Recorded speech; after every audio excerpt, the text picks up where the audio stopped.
അസ്സലാമു അലൈക്കും വറഹ്മത്തുള്ളാഹി തആല വബറകാതുഹു. അന്ന് നുസൈബയുടെ ഉപ്പയുടെ ഫ്രണ്ട് നജീബിക്കയുടെ കടയിലേക്ക് നുസൈബയുടെ ഉപ്പ പോയതായിരുന്നു. അപ്പോൾ നജീബിക്ക ചോദിക്കുന്നു, അല്ല ലത്തീഫേ, കാര്യങ്ങൾ എന്തെങ്കിലുമൊക്കെ ഒന്ന് തീരുമാനിക്കണ്ടേ? അല്ലാതെപ്പോൾ ഇങ്ങനെ നിന്നിട്ടെന്താ? നജീബേ, നമ്മളെന്ന് വെച്ചാൽ പെൺകൂട്ടക്കാരല്ലേ, നമ്മൾ മുൻകൈ എടുക്കണേക്കാളും നല്ലത് ആൺകൂട്ടക്കാർ ഇങ്ങോട്ട് മുൻകൈ എടുക്കുമ്പോഴല്ലേ അതിന് റാഹത്തുള്ളൂ. അല്ലാതെ നമ്മൾ അങ്ങോട്ട് തേടി ചെല്ലണത് നല്ലതല്ലല്ലോ. എന്തായാലും മോള് പഠിക്കല്ലേ, പരീക്ഷ കണ്ട് കഴിഞ്ഞിട്ടാകാമെന്നാ എൻ്റെ അഭിപ്രായം. അല്ലേ, കുട്ടികൾ തമ്മിൽ അങ്ങനെ ഒരു ഇഷ്ടത്തിലാണെങ്കിൽ പിന്നെ അത് വെച്ചുകൊണ്ട് നിൽക്കണ്ടല്ലോ, അതാ ഞാൻ പറയണത്. കുറേ വെച്ചുകൊണ്ട് നിന്നാലും കേടാണ്. കയ്യാളുള്ളതാണ്ട് വേഗം കയ്യല്ല നല്ലത്. അതിനിപ്പോൾ നമ്മളെ ഇടയിൽ ഇപ്പോൾ പ്രവർത്തിക്കാൻ ഒരാളില്ലല്ലോ, ഉള്ളത് ഫിത്തിനാക്കാൻ നമ്മളെ മജീദുണ്ട്. അതങ്ങനെ നമുക്കിതിപ്പോൾ ഇങ്ങനൊരു ബന്ധം ഉണ്ടെങ്കിൽ അതൊന്ന് ഉയർത്തി കൊണ്ടുവരാൻ അതിൻ്റെ ഇടയിൽ ഒരാളില്ല. അപ്പോൾ തൽക്കാലം ഞാൻ തന്നെ അങ്ങോട്ട് നിന്നോളാം. ഉപ്പയുടെ ഫ്രണ്ട് നജീബിക്ക അങ്ങനെ പറയുന്നു. അത് കേട്ടപ്പോൾ ഉപ്പാക്ക് ശരിക്കും ആശ്വാസമായി. അല്ല നജീബേ, അത് പോയി എങ്ങനെ? കുട്ടികൾക്ക് തമ്മിൽ ഇഷ്ടമുണ്ടെന്ന് പറഞ്ഞു, എന്നാലും ഇപ്പം അതിങ്ങോട്ട് ഒരു വെളിവാക്കിയിട്ടില്ലല്ലോ. ഓരോരുത്തരും കണ്ടത് പറഞ്ഞല്ലേ, നമ്മൾ നേരിട്ട് ഒന്നും കണ്ടിട്ടില്ല.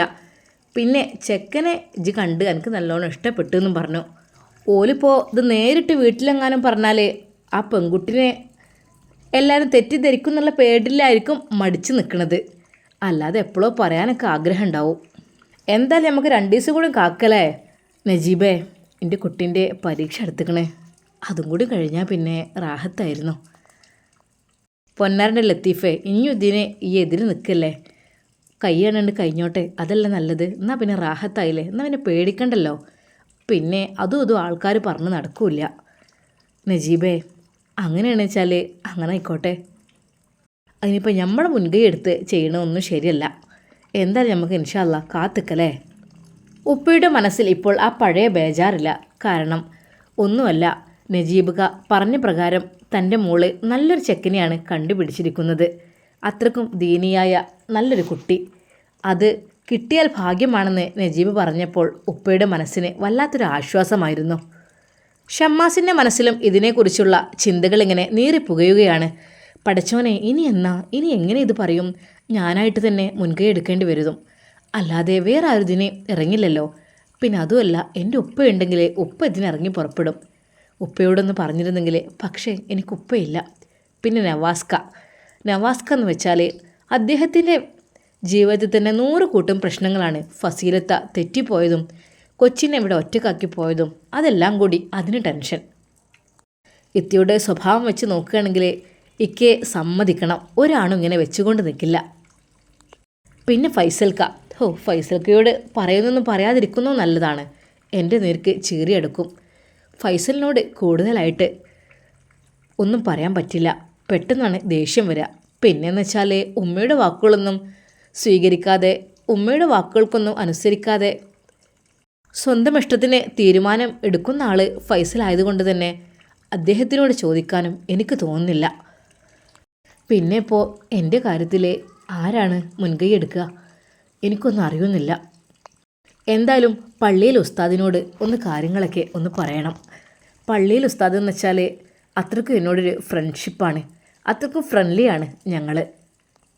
വീട്ടിൽ ആരോട് പറയാൻ? പിന്നെ ഉമ്മക്ക് സമ്മതമാണ്, പക്ഷേ ഉമ്മ മാത്രം എല്ലാത്തിനും ഒരു ആണുങ്ങൾ വേണമല്ലോ. അതാണല്ലോ അതിൻ്റെ കാര്യങ്ങളൊക്കെ ഒന്ന് പറയാനേ ഏറ്റവും നല്ലത് അതാണ്. അന്ന് പതിവ് പോലെ ഷമ്മാസ് ഷോപ്പിലേക്ക് പോകാൻ വേണ്ടി ഒരുങ്ങുമ്പോൾ ഉമ്മ ഏതാ ഓടി വരുന്നു. പതിവ് പോലെ തന്നെ, മോനെ.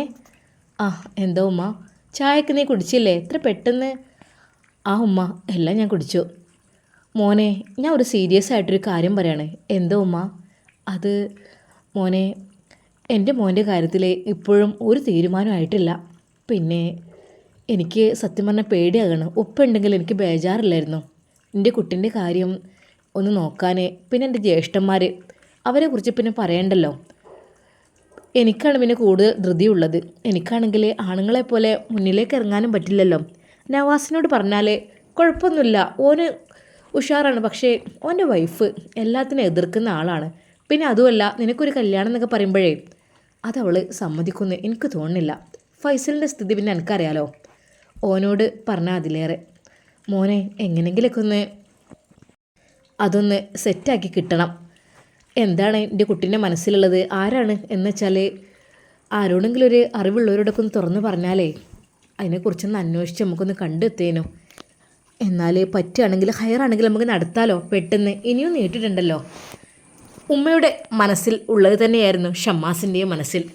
ഷമ്മാസിൻ്റെ മനസ്സിൽ സന്തോഷം കൊണ്ട് പൂത്തിരി കത്തി. ഷമ്മാസ് വിചാരിച്ചു, ഹോ, ഞാൻ പറയാതെ തന്നെ ഉമ്മ അത് എന്നോട് പറഞ്ഞിരിക്കുന്നു. മാഷാ അല്ലാ, അൽഹംദുലില്ലാ. അല്ലെങ്കിലും എൻ്റെ മനസ്സ് പഠിച്ചോനെ നീ അറിയുന്ന ആളാണ്. മോനെ ഇന്ന് കുറച്ച് നേരത്തെ ഇറങ്ങുന്നുണ്ടോ? ടൈം ആയില്ലല്ലോ എന്നും ഇറങ്ങണേ. ഉമ്മ ഇന്ന് എനിക്കൊരു സ്ഥലം വരെ പോകാനുണ്ട്. എങ്ങോട്ടാ മോനെ? അതൊക്കെയുണ്ടോ ഉമ്മ, ഞാൻ പറയാം. മോനെ എന്തൊക്കെ തന്നെയായാലേ നല്ലൊരു ഹയറായ ഒരാളോട് ഈ കാര്യം പറയണമെങ്കിൽ അസൂയക്കാരോടും കുശുമ്പുള്ളവരോടും പറഞ്ഞിട്ട് കാര്യമില്ല. എൻ്റെ ജ്യേഷ്ഠന്മാർ പേരിന് ജ്യേഷ്ഠന്മാരൊക്കെ തന്നെയാണ്. പക്ഷേ അവരെ പെണ്ണുങ്ങളുടെ സ്വഭാവം ഓരോ സ്വഭാവമൊക്കെ വെച്ച് നോക്കുമ്പോഴേ അത് എനിക്ക് തോന്നുന്നത് എന്തുണ്ടെങ്കിലും മുടക്കാനായിരിക്കും ആൾക്കാർ. അപ്പോൾ തൽക്കാലം എൻ്റെ കുട്ടി അവരോടൊന്നും ഇപ്പോൾ ഇത് പറയണ്ട. ഒന്ന് സെറ്റായിട്ട് റെഡിയായിട്ട് ഒന്ന് പറഞ്ഞാൽ മതി. അതിനു മുമ്പായിട്ട് എൻ്റെ കുട്ടി ഏതെങ്കിലും നല്ലൊരു ആളോട്, നമ്മളോട് സ്നേഹമുള്ള ഒരാളോട് അങ്ങനെ എന്തെങ്കിലും പറയായിരിക്കും നല്ലത്. അല്ലെങ്കിൽ പിന്നെ ഉമ്മാൻ്റെ ആങ്ങളുണ്ട്, അതിന് മൂപ്പർക്ക് ഇപ്പോൾ കഴിയൊന്നുമില്ല, വല്ലാതെ ഇരിക്കണ്. പിന്നെ മക്കളാണെങ്കിൽ 4 ഭാഗത്തും. അതുകൊണ്ട് ഉമ്മ എന്നാൽ ഞാൻ ഒരു ഓപ്ഷൻ പറഞ്ഞു തരട്ടെ? എന്താ മോനെ? മോൻക്ക് അറിവിൽ നല്ല ആളുകളുണ്ടെങ്കിൽ ഉമ്മ പള്ളിയിലെ ഉസ്താദിനോട് ഒന്ന് ചോദിച്ചാലോ? അഭിപ്രായങ്ങൾ ചോദിക്കുകയും ചെയ്യാം, കാര്യങ്ങളും പറയാം. അങ്ങനെയാണെങ്കിൽ അവരെങ്ങനെങ്കിലൊക്കെ. മോനെ എൻ്റെ കുട്ടി അല്ലെങ്കിലും തീരുമാനം എടുക്കുമ്പോൾ നല്ല തീരുമാനമാണല്ലോ എൻ്റെ കുട്ടി എടുക്കുക. അറിവുള്ളവരോടൊക്കെ ചോദിച്ചിട്ട് അല്ലേ? പഠിച്ചോനെ മാഷാ അല്ലാ, നല്ല കാര്യമാണ്. എൻ്റെ മോനെ നല്ല രീതിയിൽ പോയി ചോദിച്ചോളി. പഠിച്ചോൻ്റെ കുട്ടീനെ ഹയറിലാക്കട്ടെ. അങ്ങനെ അതാ ഉമ്മയോട് സലാം പറഞ്ഞുകൊണ്ട് ഷമ്മാസ് നേരെ പള്ളിയിലേക്ക് പോകുന്നു. സാധാരണയായി ഈ ഒരു ടൈമിന്, അതായത് 8 മണി സമയത്തൊന്നും ഷമ്മാസിനെ കാണാറില്ലാത്ത ഉസ്താദ് സുബഹി കഴിഞ്ഞ് പള്ളിയിൽ നിന്ന് പോയ ഷമ്മാസ് വീണ്ടും 8 മണിയായപ്പോൾ ഇതാ തിരിച്ചു വരുന്നു. ഒരു നിമിഷം ഉസ്താദ് അത്ഭുതപ്പെട്ടു. ഷമ്മാസ്, അസ്സലാമു അലൈക്കും. വലൈക്കും അസ്സലാം വറഹ്മത്തുള്ളാ. അല്ല, ഈ ഒരു ടൈമിൽ ഇതിപ്പോൾ ഉസ്താദേ ഒന്നും ഉണ്ടായിട്ടില്ല, ചെറിയൊരു കാര്യത്തിനെ പറ്റി പറയാനാണ്. എന്താ ഷമ്മാസ്? വാ ഇരിക്കൂ, നമുക്ക് പറയാൻ. ഉസ്താദേ ഇരിക്കാനൊന്നും സമയമല്ല, ഷോപ്പിലേക്ക് പോകണം. എങ്കിലും നീ ഇരിക്കേ, നിന്നെ കാണാനേ കിട്ടാറില്ല കേട്ടോ. ഈ സമയത്തൊന്നും സാധാരണയായി സുബഹിൻ്റെ ജമാഅത്തിന് വരും, പിന്നെ പോകും. പിന്നെ വെള്ളിയാഴ്ചകൾ ഇവിടെ ഉണ്ടെങ്കിൽ, നാട്ടിലുണ്ടെങ്കിൽ 5 വക്തിനും വരാറുണ്ടല്ലേ? അതെ, ഷോപ്പിലാകുമ്പോൾ അവിടെയുള്ള പള്ളിയിലേക്കാണല്ലോ പോവാറുള്ളത്. അതുകൊണ്ടാണ് എന്നെ സുബഹിന് മാത്രം കാണുന്നത് പലപ്പോഴും. ഉസ്താദേ എന്തൊക്കെയാണ്, സുഖമല്ലേ നിങ്ങൾക്ക്? വീട്ടിൽ പോയിരുന്നോ? മോനെ 2-3 ദിവസം ലീവ് ആയിരുന്നല്ലോ, അപ്പോഴൊക്കെ ഒന്ന് പോയി വന്നു. വീട്ടിലെല്ലാവർക്കും സുഖമല്ലേ? അൽഹംദുലില്ലാ, റാഹത്താണ്. ഷമ്മാസ് എന്നാളെ കുറിച്ച് ഞാനിങ്ങനെ എൻ്റെ വൈഫിനോട് പറയേ, അപ്പോൾ വൈഫ് പറയും എനിക്കൊരു അനിയത്തിയുണ്ട്, അങ്ങനെയാണെങ്കിൽ അവളെ കെട്ടിച്ചു കൊടുക്കാമായിരുന്നു അവനക്ക്. എത്രയ്ക്ക് സ്വാലിഹായ ഒരാളെന്നൊക്കെ പറഞ്ഞാൽ അത് ഉസ്താദല്ലാത്ത ഒരാൾ. പക്ഷെ അവൾ ആയിട്ടില്ല, അവൾ 9ാം ക്ലാസ്സിൽ പഠിക്കുകയാണ്. ഷമ്മാസ് അത് കേട്ട് ചിരിച്ചു. സമയമുണ്ടല്ലോ, ആയിക്കോളും, എല്ലാവർക്കും ഹയറായ ആളുകളെ കിട്ടട്ടെ. അതെ, എൻ്റെ ഭാര്യയ്ക്ക് എപ്പോഴും നിന്നെക്കുറിച്ച് പറയുമ്പോൾ വലിയ മതിപ്പാണ്. ഞാൻ പറയും ഉസ്താദൊന്നല്ല, പക്ഷേ സുന്നത്തുകളൊക്കെ എടുക്കും. അങ്ങനെ ഒരാളാണ്. എന്നാലോ ഫ്രീക്കനുമാണ്, ഫ്രീക്കനായ ദീനിയായ ആൾ. ഷമ്മാസ് അത് കേട്ട് ചിരിച്ചു. ഉസ്താദേ അത്രയൊക്കെ വേണോ? ഫ്രീക്കനെന്ന് വെച്ചാൽ എന്താ? ഞാനിപ്പോൾ എൻ്റെ ഷർട്ടും അത് പിന്നെ നമ്മൾ സ്ഥിരമായിട്ട് യൂസ് ചെയ്യുന്നതാണ്. പിന്നെ തലയിൽ തൊപ്പി വെക്കുക എന്നൊക്കെ പറഞ്ഞാൽ അതും സുന്നത്തുള്ള കാര്യമല്ലേ? അത് വല്ലപ്പോഴൊക്കെ. പള്ളിയിൽ പോകുമ്പോൾ പിന്നെ അത് നിർബന്ധമായും ഉപയോഗിക്കും. ഉസ്താദേ നിങ്ങൾ നമ്മളെ അങ്ങ് പറയല്ലേ കേട്ടോ. കാരണം ഞാനൊരു സാധാരണക്കാരനായ ഒരാളാണ്. എനിക്കെന്ന് വിചാരിച്ചിട്ട് ഒന്നുമില്ല. ചില ആളുകളൊക്കെ എന്നോട് അങ്ങനെ പറയുമ്പോൾ സത്യം പറഞ്ഞാൽ എനിക്കതൊരു ചമ്മലാണ്.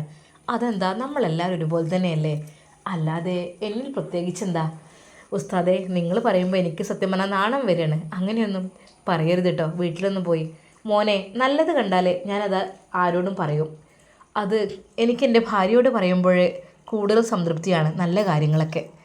അത് കേട്ടിട്ടാണ് അവൾ പറയുന്നത്. അങ്ങനത്തെ ചെക്കന്മാരെ വേണമല്ലേ? അങ്ങനെയാണെങ്കിൽ മക്കളെ ഭാവി ജീവിതം നല്ലതായിരിക്കും. മറ്റേത് മോനെ അത് ശരിയാണ്.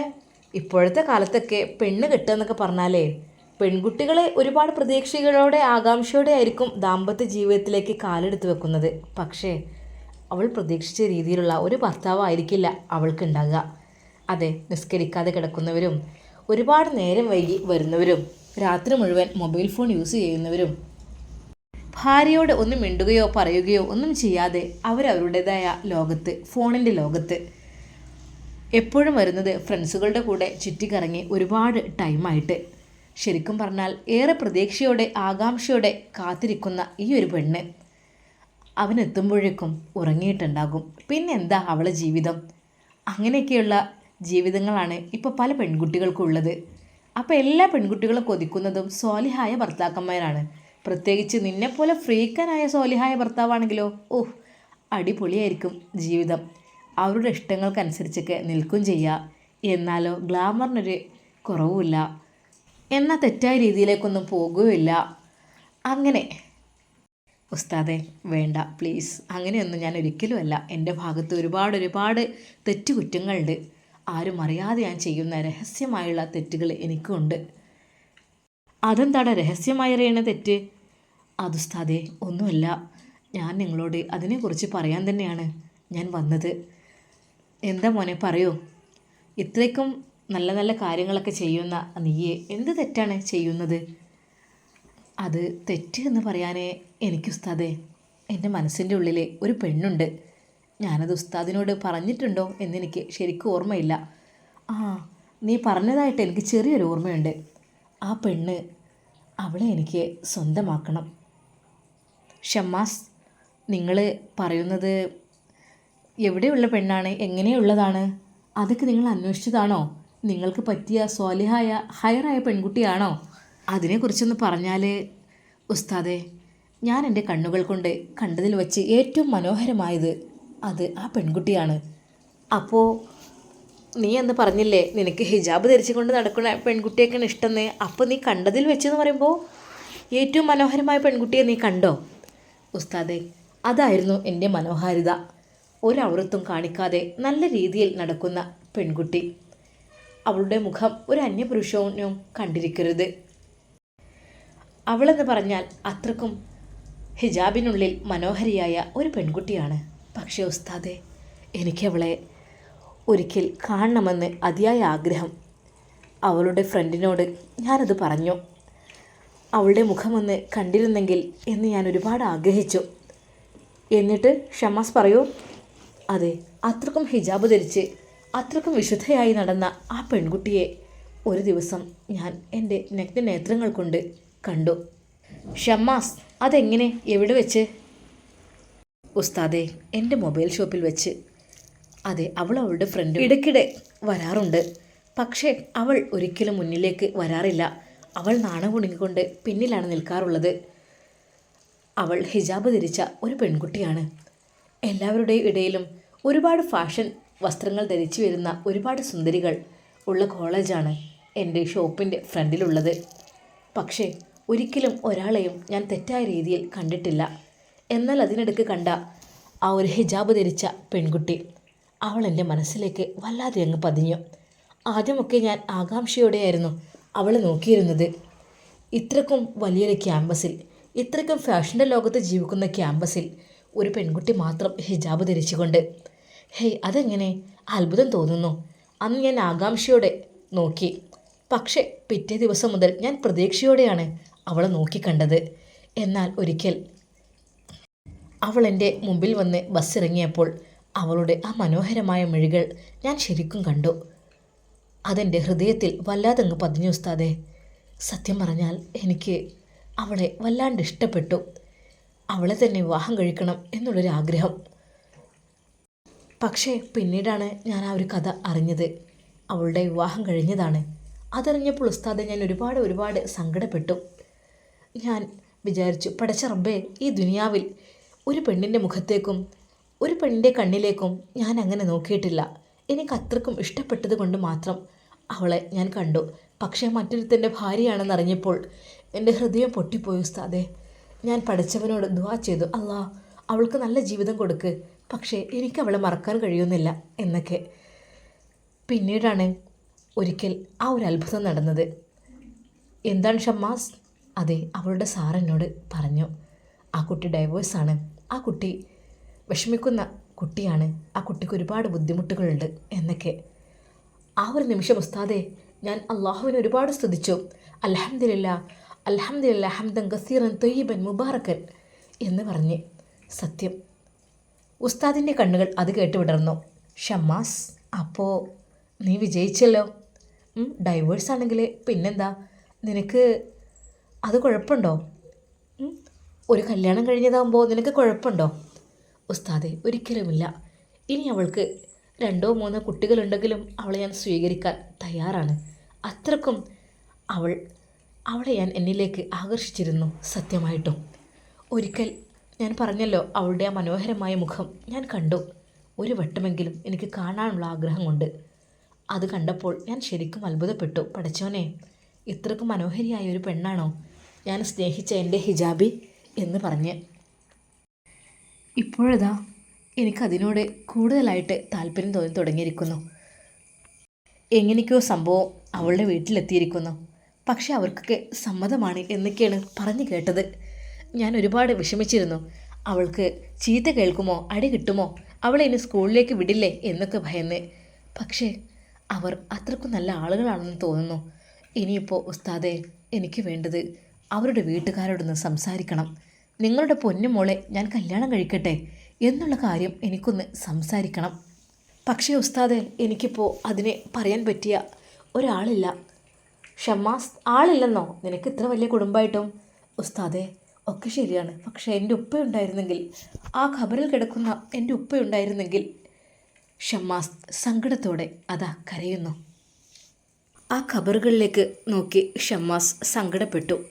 പടച്ച റബ്ബേ, എൻ്റെ ഉപ്പയെ നീ പെട്ടെന്ന് കൊണ്ടുപോയി. എന്തിനാ ഇത്ര പെട്ടെന്ന് എന്നിൽ നിന്ന് എൻ്റെ ഉപ്പയെ നീ തട്ടിയെടുത്തത്? എനിക്ക് കുറച്ച് കാലം കൂടി എൻ്റെ ഉപ്പയെ കാണണമായിരുന്നു. കണ്ടു കൊതി തീർന്നില്ല. പഠിക്കുവാൻ വേണ്ടി പറഞ്ഞു വെച്ചതാണ് എൻ്റെ ഉപ്പ. എത്രയോ ക്യാഷ് മുടക്കി, എൻ്റെ കുട്ടി നന്നായി പഠിച്ചു വാ, എൻ്റെ കുട്ടി നല്ല രീതിയിൽ എത്തണം എന്ന് പറഞ്ഞ് അനുഗ്രഹിച്ചുകൊണ്ട് പഠനം കഴിഞ്ഞ് ജോലിയും കിട്ടി. എല്ലാം സെറ്റിൽഡായി വന്നപ്പോഴേക്കും എൻ്റെ ഉപ്പ എന്നിൽ നിന്ന് യാത്രയായി. ഉപ്പ ഉണ്ടായിരുന്നെങ്കിൽ എനിക്കൊന്നിനും വിഷമമുണ്ടായിരുന്നില്ല. എൻ്റെ ഉപ്പയോട് ഞാൻ എന്ത് പറഞ്ഞാലും ഉപ്പ അത് പെട്ടെന്ന് എനിക്ക് സാധിപ്പിച്ചു തരുമായിരുന്നു. അങ്ങനെയായിരുന്നു ഉപ്പ. ഈ മോൻ വല്ലാത്തൊരു പ്രതിസന്ധിയിലാണ്. എനിക്ക് ആരോടും പറയാനില്ല. അല്ലാഹുവേ, എൻ്റെ ഉപ്പാക്ക് നീ ഖബറിടം വിശാലമാക്കി കൊടുക്ക് റഹ്മാനെ. ഷമ്മാസ് ഖബർ നോക്കി കരയുകയാണ്. അത് കണ്ടപ്പോൾ ഉസ്താദിൻ്റെ ഹൃദയവും പൊട്ടിപ്പോയി. ഉസ്താദ് പറഞ്ഞ്, മോനെ, നിന്നെപ്പോലുള്ളൊരു മോനെ കിട്ടിയത് ആ ഉപ്പയുടെ ഭാഗ്യമാണ്. ആ ഖബറിൽ കിടക്കുന്ന ഉപ്പ ഇപ്പോൾ സന്തോഷത്തിലായിരിക്കും. കാരണം നിന്നെപ്പോലൊരു മോനെ കിട്ടിയല്ലോ. ഇടയ്ക്കിടയ്ക്ക് ഖബറിനടുത്ത് വന്ന് ദ്വാ ചെയ്തുകൊണ്ടും ഉപ്പാക്ക് വേണ്ടി പ്രാർത്ഥിച്ചുകൊണ്ടും ഉപ്പാക്ക് വേണ്ടി ഇടയ്ക്കിടെ പള്ളിയിലെ ഉസ്താദുമാർക്കും പാവങ്ങൾക്കും ഭക്ഷണം നൽകിക്കൊണ്ടും ഹദിയ നൽകിക്കൊണ്ടും അങ്ങനെ എത്രയ്ക്കെതിരെയാണ് ചെല്ലുന്നത്? എന്തൊക്കെയാണ് നിങ്ങൾ ചെയ്യുന്നത്? അതെല്ലാം ഉപ്പയുടെ ഖബറിലേക്കാണല്ലോ. മാഷാ അല്ലാ, ഉപ്പ ഭാഗ്യവാനാണ്. ആ ഉപ്പയുടെ ഭാഗ്യം എന്ന് ഞാൻ പറയുന്നുള്ളൂ. സത്യമായിട്ട് മോനെ, നിന്നെപ്പോലെ ഒരൊറ്റൊന്ന് മതി. എന്തിനാ കുറേ, നല്ലത് ഒന്ന് മതി എന്നല്ലേ പറച്ചില്ലേ? അതുപോലെ തന്നെ ഷമ്മാസിൻ്റെ കണ്ണുകൾ നിറഞ്ഞൊഴുകുകയായിരുന്നു. ഉപ്പയുടെ ആ ഖബറ് കാണുമ്പോൾ നെഞ്ച് പൊട്ടുന്നു, ഹൃദയം പൊട്ടുന്നു. ആ കൈ പിടിച്ച് നടന്ന ആ ബാല്യകാലം, ഉപ്പയുടെ വിരൽ പിടിച്ചുകൊണ്ട് ആദ്യമൊക്കെ ഉപ്പയുടെ ഖബറിനടുത്തേക്ക് വരുമായിരുന്നു. അപ്പോഴേക്ക് ഉപ്പ പറയും, മോനെ, ഒരിക്കൽ ഞാനും പോകട്ടോ, എൻ്റെ മോനെ എൻ്റെ അടുത്തേക്ക് വരൂലേ? അത് കേട്ടാൽ ഞാൻ കരയുമായിരുന്നു. ഉപ്പ വേണ്ട, ഞാൻ സമ്മതിക്കൂല. ഉപ്പയെ പോകാൻ ഞാൻ സമ്മതിക്കൂല. ഉപ്പ പോയാലേ എനിക്കാരാ? മോനെ, മോൻക്ക് നിൻ്റെ ഇക്കാക്കമാരൊക്കെ ഇല്ലേ? ഇക്കാക്കമാരും ഉമ്മയൊക്കെ ഉണ്ടല്ലോ. എൻ്റെ മോനെ പൊന്നു പോലെ നോക്കൂട്ടോ. ഉമ്മാക്ക് അവസാനമായി പിറന്ന കുഞ്ഞ് ഞാനായതുകൊണ്ട് തന്നെ എല്ലാവരേക്കാളും ചെറുതായിരുന്നു ഞാൻ. എല്ലാവരുടെയും സ്നേഹം എനിക്ക് കിട്ടിയിരുന്നു. പക്ഷേ എൻ്റെ ഉപ്പയുടെ ആ ഒരു സ്നേഹം എനിക്ക് വാരിക്കോരി കിട്ടിയിരുന്നു. അത്രക്കും എൻ്റെ ഉപ്പയ്ക്ക് എന്നോട് സ്നേഹമായിരുന്നു. ഷമ്മാസിനെ കരച്ചിൽ നിയന്ത്രണം വിട്ടു പോകുന്ന പോലെയാണ്. ഉസ്താദ് അവനെ ആശ്വസിപ്പിച്ചു. മോനെ, നീ കരയരുത്, ക്ഷമിക്കണം. ക്ഷമിക്കുന്നവരുടെ കൂടെയാണ് അള്ളാഹു എന്നല്ലേ. നിൻ്റെ എന്തൊരു കാര്യത്തിനു വേണ്ടിയും ദാ ഞാൻ നിൽക്കാൻ തയ്യാറാണ്. നിൻ്റെ ഉപ്പ മരിച്ച് ഖബറിലെത്തിയിട്ടുണ്ട്. ഉപ്പക്ക് സന്തോഷമാകട്ടെ, ഖബർ വിശാലമാകട്ടെ. അതിനെ ഓർത്തൊന്നും മോന് വിഷമിക്കണ്ട. ഉപ്പയൊക്കെ വിജയിച്ചവരിൽ പെട്ടവനാണ്. സ്വാലിഹായ സന്താനങ്ങളെന്ന് പറഞ്ഞാൽ എല്ലാവർക്കും കിട്ടുന്ന ഒന്നല്ല. ഒരിക്കലെങ്കിലും റബ്ബിറഹ്മുമാ കമാ റബ്ബിയാനി സഗീറ എന്ന് പറയാൻ ആരെങ്കിലും തയ്യാറാവുന്നുണ്ടോ? ഇല്ല, ഒരിക്കലുമില്ല. ഇപ്പോഴത്തെ പുതുതലമുറക്ക് ആ ഒരു പ്രാർത്ഥനയെക്കുറിച്ചുള്ള പൊരുളും മനസ്സിലാകുന്നില്ല. ആരും പറയാറുണ്ടാവില്ല. ഉണ്ടാകും ചില ആളുകളൊക്കെ. പക്ഷേ സ്ഥിരമായി നമ്മൾ നിസ്കാരത്തിന് ശേഷം 5 നേരവും അത് പറയണം. എങ്കിലാണ് അവർക്ക് ഗുണം ലഭിക്കുക.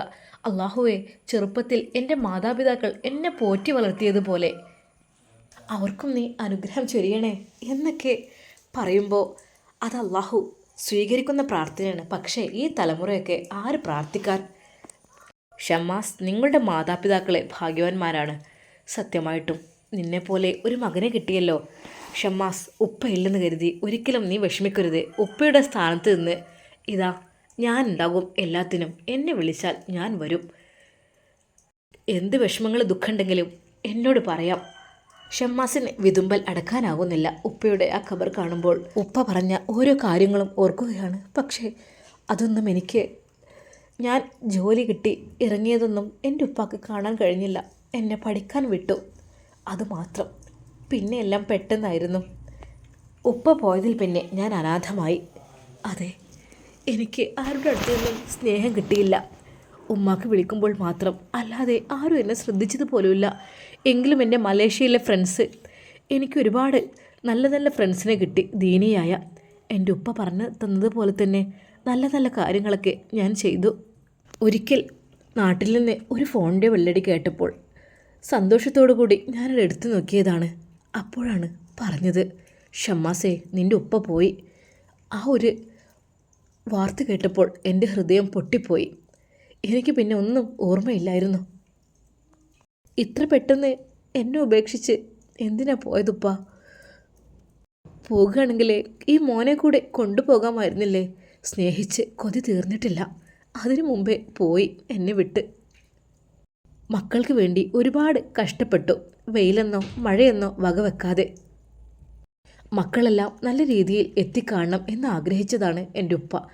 അതെ, മക്കളെല്ലാം ഇന്ന് നല്ല രീതിയിലാണ്. പക്ഷേ എൻ്റെ ഉപ്പാക്ക് അത് കാണാനുള്ള ഒരു വിധിയുണ്ടായില്ല. ഷമ്മാസ്, മതി. എല്ലാം പഠിച്ചോൻ കേൾക്കുന്നുണ്ടല്ലോ നിൻ്റെ വേദനകളൊക്കെ. അള്ളാഹു അല്ലേ വലിയവനെ. ഉപ്പയെക്കുറിച്ച് ഇത്രമാത്രം സങ്കടകരമായി പറയുന്ന നിൻ്റെയൊക്കെ മനസ്സ് എത്ര ലോലമാണ്. അള്ളാഹു സുബ്ഹാനഹു വ തആല നിൻ്റെ ആഗ്രഹങ്ങളൊക്കെ പൂർത്തീകരിച്ച് തരട്ടെ. ഷമ്മാസ്, നീ വീട്ടിലേക്ക് പോയിക്കോ. ഞാൻ പറഞ്ഞല്ലോ, എന്ത് കാര്യത്തിന് വേണ്ടിയും ഞാൻ തയ്യാറാണ്. ഞാൻ എന്ത് വേണം, എങ്ങനെ വേണം എന്നൊക്കെ ചിന്തിക്കട്ടെ. പിന്നെ നീ നിൻ്റെ ഹിജാബിയുടെ വീട്ടിലെ നമ്പറെങ്ങാനും നിങ്ങൾക്കറിയോ? അല്ലെങ്കിൽ അഡ്രസ്സോ എന്തെങ്കിലും കാര്യം ഒന്ന് പോയി അന്വേഷിക്കാനെങ്കിലും. ഉസ്താദേ, നിങ്ങൾക്ക് ബുദ്ധിമുട്ടാവില്ലേ? ഇല്ല മോനെ, ഒരു ബുദ്ധിമുട്ടുമില്ല. എന്തിനാ എനിക്ക് ബുദ്ധിമുട്ട്? ഹേയ്, നമ്മുടെ ഒരാൾ, അത് നമ്മുടെ ഇഷ്ടമുള്ള ഒരാൾ, അത് ഇങ്ങനെയുള്ളൊരു ഹയറായ ഒരാൾ നമ്മോടൊരു കാര്യം ആവശ്യപ്പെട്ടാൽ നമ്മൾക്ക് സന്തോഷമല്ലേ ഉള്ളൂ അതിൽ. പിന്നെ എന്താ, ബാങ്ക് കൊടുക്കാനുള്ള സമയവും ജമാഅത്തിനുള്ള സമയവും ഇവിടെ എത്തിയാൽ മതി. അല്ലാത്തപ്പോഴൊക്കെ ഫ്രീ ഒക്കെ തന്നെയല്ലേ. മോനെ വിഷമിക്കണ്ട, മോന് ഷോപ്പിലേക്ക് പോയിക്കോ. അതിനുള്ള കാര്യങ്ങളൊക്കെ ഞാൻ തയ്യാർ ചെയ്തോളാം ഇൻഷാ അല്ലാ. അവരുടെ വീട്ടിലെയോ അവരുടെ ഉപ്പയുടെയോ ഫോൺ നമ്പർ ഒന്ന് കിട്ടുവാൻ ഒരു വഴിയുണ്ടെങ്കിൽ സംഭവം ഒന്നും കൂടി എളുപ്പമാക്കാമായിരുന്നു. അപ്പോഴാണ് അത് ഓർത്തത്, എൻ്റെ ഹിജാബിയുടെ പിതാവിൻ്റെ നമ്പർ ഒന്ന് വാങ്ങണം. അല്ലെങ്കിൽ പിന്നെ പിതാവിൻ്റെ സ്നേഹിതൻ്റെയോ ആരുടെയെങ്കിലും ഒരു ബന്ധത്തിൽപ്പെട്ട ഒരാളുടെ നമ്പർ എങ്ങനെയെങ്കിലും ഒന്ന് സംഘടിപ്പിക്കണം ഇൻഷാ അല്ലാ. ഉസ്താദേ, എന്നാൽ ഞാൻ ഇറങ്ങട്ടെ കേട്ടോ. നിങ്ങൾ പ്രത്യേകം ദുആ ചെയ്യണം. ഹയറായി കിട്ടാൻ ദുആ ചെയ്യണം. ഇനി ഒരിക്കലും അത് മുടങ്ങിപ്പോകാനുള്ള അവസരം ഉണ്ടാവരുത്. എനിക്ക് അത്രക്കും എൻ്റെ മനസ്സിൽ ഇഷ്ടപ്പെട്ടൊരു പെണ്ണാണത്, അതുകൊണ്ടാണ്. ഉസ്താദേ, ഇനി മറ്റൊരു പെണ്ണിനെ ഈ ഹൃദയത്തിലേക്ക് ചേർക്കാൻ എന്നെക്കൊണ്ട് കഴിയില്ല. അതുകൊണ്ടാണ് ഉസ്താദേ, വല്ലാതെ അങ്ങ് ഇഷ്ടപ്പെട്ടു പോയി. ഷമ്മാസ്, മോനെ, നീ വിഷമിക്കല്ലേ. എല്ലാം റാഹത്താകട്ടെ. അതിനുവേണ്ടി ഞാൻ പ്രാർത്ഥിക്കുന്നുണ്ട്. എന്തൊക്കെ തന്നെയായാലും ആ കാര്യം ഒന്ന് നീ സെറ്റാക്കി കൊണ്ടിട്ടോ. ആ ഒരു നമ്പർ അവരുടെ ഫാമിലിയിൽപ്പെട്ട ആരുടേതായാലും കുഴപ്പമില്ല. ഷമ്മാസ് ഉപ്പയോട് സലാം പറഞ്ഞുകൊണ്ട് അതാ ആ പള്ളിയിൽ നിന്ന് ഇറങ്ങുന്നു. അങ്ങകലെ ആ പള്ളിയുടെ മിനാരം കാണുമ്പോഴെല്ലാം ഷമ്മാസിന് തൻ്റെ ഉപ്പ അവിടെ കിടക്കുന്നുണ്ടല്ലോ എന്നൊരു ഓർമ്മയാണ്. അള്ളാഹുവിൻ്റെ ഭവനത്തിൽ, ആ ഭവനത്തിൻ്റെ മുറ്റത്ത് സുരക്ഷിതമായി എൻ്റെ ഉപ്പ അന്തി ഉറങ്ങുകയാണ്. ഉറങ്ങിക്കോട്ടെ സമാധാനത്തോടെ. അല്ലാ, എൻ്റെ ഉപ്പാക്ക് നീ വേണ്ടതെല്ലാം കൊടുക്ക് റഹ്മാനെ. ഉപ്പയുടെ ഖബറിടം നീ വിശാലമാക്കി കൊടുക്ക് റഹ്മാനെ. സ്വർഗ്ഗപ്പൂന്തോപ്പാക്കി കൊടുക്ക് റഹ്മാനെ. ഷമ്മാസ് എപ്പോഴും അതാണ് ദുആ ചെയ്യാറുള്ളത്. അന്ന് ഷമ്മാസ് വളരെയധികം ആകാംക്ഷയോടെ പ്രതീക്ഷയോടെ അതാ ഷോപ്പിലേക്ക് പോകുന്നു. എങ്ങനെയെങ്കിലും നുസൈബയുടെ ഫാമിലിയിൽപ്പെട്ട ആരുടെയെങ്കിലോ ഉപ്പയുടെയോ, ഉപ്പയുടേത് നേരിട്ട് വിളിക്കുന്നതിനേക്കാളും നല്ലത് എനിക്ക് തോന്നുന്നു വേറെ ആരെങ്കിലും. എന്തായാലും വേണ്ടില്ല, കാര്യമൊക്കെ ഷിഫയോട് പറയാം. ഷിഫയാകുമ്പോൾ പെട്ടെന്നത് എല്ലാം റെഡിയാക്കി തരും. അവൾ ആ കാര്യത്തിലൊക്കെ മിടുക്കിയാണ്. അല്ലെങ്കിലും ഷിഫക്ക് ഞങ്ങൾ രണ്ടുപേരും വിവാഹം കഴിച്ച് കാണാനും വല്ലാത്തൊരു താല്പര്യമുണ്ട്. നിഷ്കളങ്കയായ കുട്ടിയാണ് ഷിഫ. ഒന്നും ഒളിയോ മറിയുമില്ല. എല്ലാം നേരിട്ടങ്ങോട്ട് പറയും. ചിലപ്പോൾ ദേഷ്യം പിടിച്ച് എന്തെങ്കിലും പറയും. അന്ന് ഹിജാബിയോട് മിണ്ടുന്നില്ല എന്നൊക്കെ പറഞ്ഞിട്ട് എന്നെ ചീത്ത പറഞ്ഞു. സത്യം അതൊന്നുമല്ലല്ലോ. എൻ്റെ മൂത്തച്ചി ഇടയിൽ നല്ലൊരു കളി കളിച്ചതാണല്ലോ വലിയൊരു പ്രശ്നത്തിന് കാരണം. അതിൽ നിന്നൊക്കെ എൻ്റെ ഹിജാബി വിമുക്തയായിട്ടുണ്ടാവും എന്ന് വിചാരിക്കുന്നു. അന്നവൾ ആകെ സങ്കടപ്പെട്ടിരുന്നു. എൻ്റെ വിവാഹം ഉറപ്പിച്ചെന്നും ഒഴിഞ്ഞു പോകണമെന്നുമൊക്കെ അങ്ങനെ ആരെങ്കിലുമൊക്കെ പറയുമ്പോൾ ഹേയ്, എന്താണ് എൻ്റെ ഇത്താത്തയുടെ ഒരു അവസ്ഥ. അങ്ങനെയൊക്കെ ഒരു ചതികൾ ചെയ്ത് കൂട്ടിവെക്കും. ഇപ്പോഴിതാ കണക്കിന് എൻ്റെ ഇക്ക അവരെ വിളിക്കൽ പോലുമില്ല എന്നാണ് പറഞ്ഞത്. പഠിച്ചവനെ അറിവില്ലായ്മ കൊണ്ടായിരിക്കും. നീ പുറത്തു കൊടുക്ക്. അവർക്ക് നല്ലൊരു ദാമ്പത്യ ജീവിതം നീ കൊടുക്ക് റഹ്മാനെ. ആരും തെറ്റിപ്പെരിഞ്ഞ് നിൽക്കുന്നതല്ലല്ലോ നല്ലത്. എല്ലാവരും സന്തോഷത്തോടെ സമാധാനത്തോടെ കഴിയണം. ആരുടെ ഇടയിലും ഒരു വിഷമവും പ്രയാസവും ബുദ്ധിമുട്ടും ഉണ്ടാവരുത്.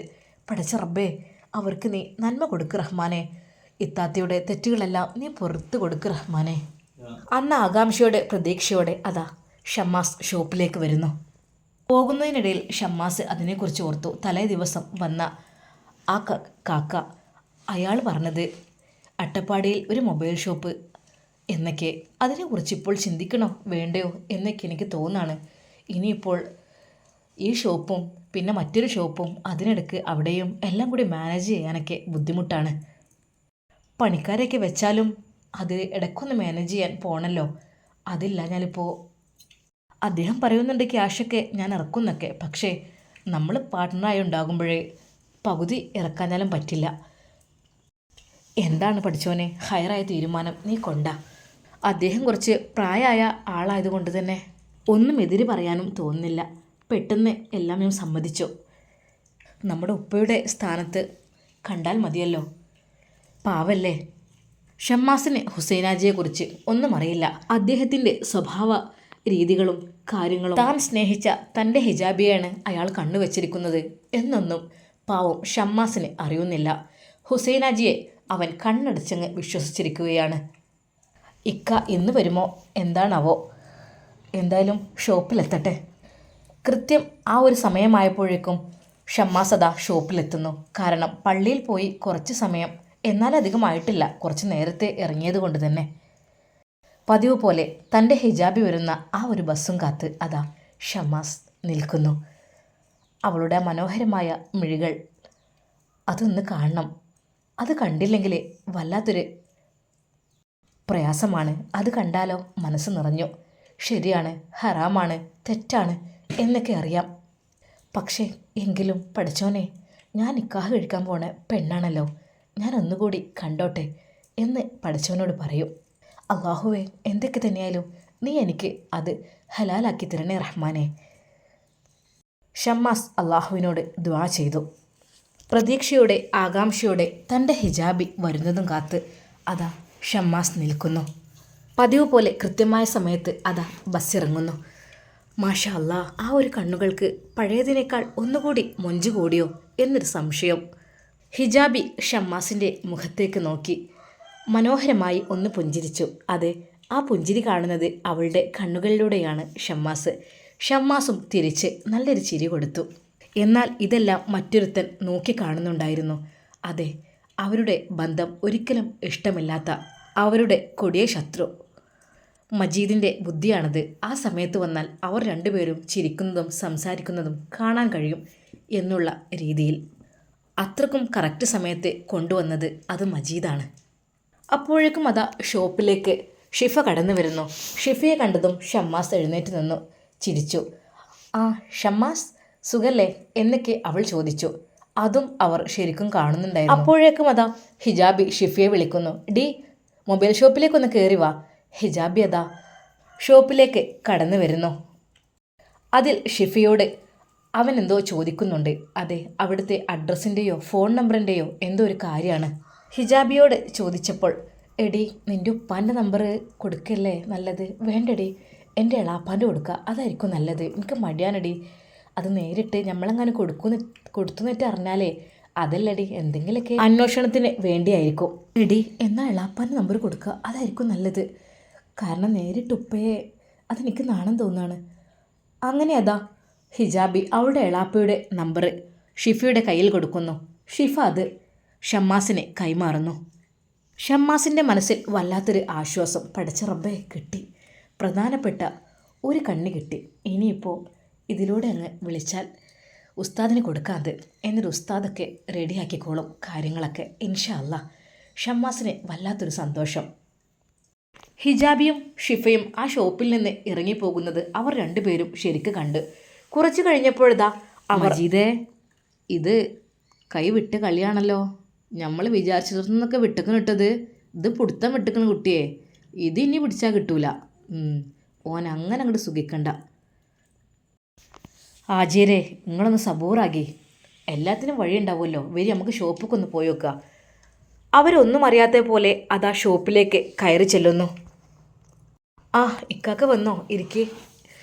മോനെ, എന്തായി കാര്യങ്ങൾ? നമ്മുടെ അട്ടപ്പാടി യാത്ര? ഇൻഷാ അല്ലാ ഇക്ക, അതൊക്കെ നമുക്ക് പെട്ടെന്ന് സെറ്റാക്കാം. എന്നാലേ നമുക്കൊരു യാത്ര പോകണം. നിങ്ങളെ വണ്ടി എടുത്തോണ്ടേ, നമ്മളെ വണ്ടി എടുക്കുന്നുണ്ട്. ആദ്യം സ്ഥലമൊക്കെ ഒന്ന് കാണിച്ചു തരാം നിങ്ങൾക്കുള്ള, എന്നിട്ട് നമുക്ക് ബാക്കി അതിനനുസരിച്ച് എന്താ ചെയ്യാം. കാരണം മൊബൈൽ ഷോപ്പ് ആകുമ്പോൾ അതിൻ്റേതായ ഐഡിയയും കാര്യങ്ങളൊക്കെ നിങ്ങൾക്കുള്ള അറിയാം. എന്നാൽ ഇൻഷാ അല്ലാ കുട്ടി ഇറങ്ങട്ടെ. ഇക്ക ചായ കുടിച്ചിട്ട് ഒന്നും വേണ്ടായിട്ടാണ്. ഹുസൈനാജി ചതിക്കാൻ വേണ്ടി വന്നതാണെന്ന് ഒരിക്കലും ഷമ്മാസ് അറിയുന്നേയില്ല. ഇൻഷാ അല്ലാ ഇതിൻ്റെ ബാക്കി ഭാഗം നാളെ കാണാം. എല്ലാവർക്കും അസ്സലാമു അലൈക്കും വറഹ്മത്തുള്ളാഹി തആല വബറകാതുഹു.